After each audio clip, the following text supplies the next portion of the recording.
یہ پرچہ دیا جو حضرت شیخ الحدیث مولانا زکریا رحمۃ اللہ علیہ کی تبلیغی نصاب میں سے انہوں نے لیا پہلی جلد۔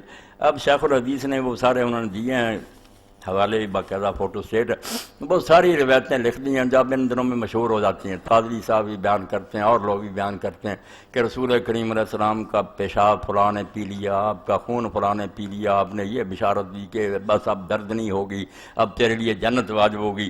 اس کا انہوں نے پوچھا ہے، کچھ سوال بھی کیے ہیں کہ جب قرآن میں آتا خون حرام ہے تو حضور کا خون پھر کیوں لوگ پیتے تھے؟ اور یہ پخانے پیشاب جو یہ بھی شیخ الحدیث سے لکھتے ہیں کہ پاک ہیں، تو کہتے ہیں کہ جب حضور کے کپڑوں پر بھی یہ چیزیں لگتی تھیں یا بدن پر تو آپ پھر وضو بھی کرتے تھے، طہارت کرتے تھے، پاک تھی تو کیوں کرتے تھے؟ تو لمبا چوڑا انہوں نے لکھا کہ یہ کیا مصیبت ہے، بہت پڑھے لکھے آدمی، ٹھیک ہے بات، ایسی ضعیف اور کمزور روایتوں نے اسلام کو بدنام کر دیا۔ ساری دنیا کہتی ہے یا رسول اللہ لوگوں کو صفائی سکھاتے تھے اور اپنا پیشاب بلواتے تھے۔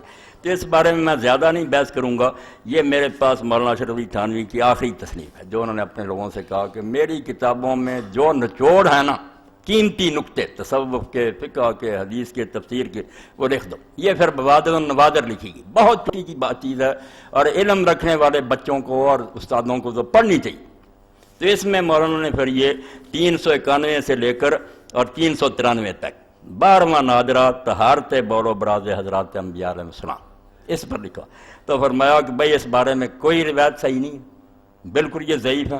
ساری بحث کا خلاصہ آخر میں لکھ دیا، پس مسئلہ بالکل منقع ہو گیا کہ طہارت کا دعویٰ بلا دلیل ہے، کہ جو کہتے ہیں انبیاء کی یہ چیزیں پاک ہیں ان کے پاس کوئی دلیل نہیں، وہ ساری روایتوں کو رد کیا کہ کوئی ثابت نہیں، ان میں سب ضعیف ہیں۔ یہ 3 صفحے میں نے بتا دی۔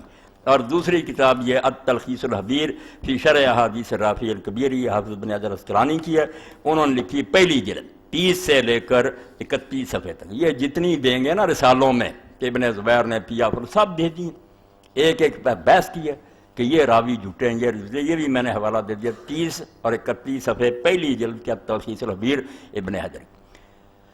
اللہ کے رسول کو اللہ نے جو شانیں دی ہیں نا وہ اس کی محتاج نہیں ہے کہ لوگ پیشاب پئیں اور پخانے کھائیں، یہ کوئی چیزیں نہیں، یہ بالکل گھٹیا لوگوں کی باتیں ہیں۔